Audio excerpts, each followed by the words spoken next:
지금 이제 두 분 의원들 전 의원께서 말씀하신 그것은 이제 이것이 단순 이첩이냐 아니면 청와대 내용이 실려진 하명이냐라고 하는 것인데 사실 이것은 단순 이첩이냐 아니냐보다도 사실상 별거 아닌 것입니다. 그러니까 경찰청을 통해서 울산 경찰청에 이제 수사가 된 것은 청와대가 그 문건을 받았을 때 그걸 가지고 있을 수는 없지 않습니다. 수사를 직접 할 수 없으니까. 그러니까 어딘가에 보내야 되는데 그걸 이메일로 전송받은 것들을 그대로 내용을 좀 순서를 뭐 그대로 제 내용 그대로를 보낸 것입니다.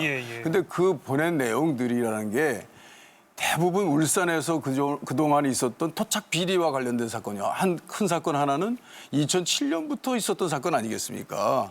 그리고 지금 말씀하시는 거 황운하 청장도 그 사건이 한참 진행 중에 그리고 또 황운하 청장이 와서 그 사건을 이상하다고 해서 보고 있는 중에 실제 청와대에 그 단순 이첩과 관련된 내용이 들어온 것입니다. 그러니까 그 울산 경찰청에서 어떤 의도를 가지고 조사한 게 아니라 오래 전부터 조사를 해오던 사건이에요. 그것이 무슨 하명 사건이냐라고 할 수 없는 것이고. 예. 아니 제가 백보를 양보해서 미리 울산에서 수사를 하고 있었다 하더라도 청와대에서 다시 청와대 뜻이 담긴 것이 내려가면 수사를 하더라도 얼마나 빡세게 하겠어요. 아 이게 청와대의 뜻이구나. 이렇게 하면 대통령 친구를 당선시킬 수 있겠구나.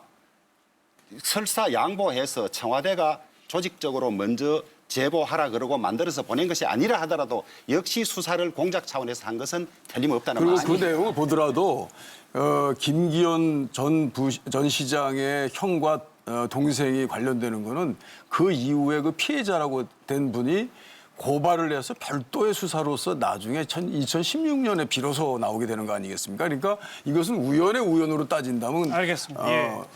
지방자치단체장은 주 의원님, 계속 동호반복이 되니까 어떤 김기현 전 시장 건은 요 정도 공방을 벌이면 될 것 같고. 아니, 한 말씀 잠깐만요. 토론 도중에 나왔던 얘기 한 걸음씩 좀 더 나가기 위해서 우리 진성준 전 의원께서는 그러면 공수처법 등등에 저항하기 위한 검찰의 정치적 행위다라고 보시는 거잖아요. 네, 그렇습니다. 이런 수사가 공수처법 처리에 장애를 초래하나요?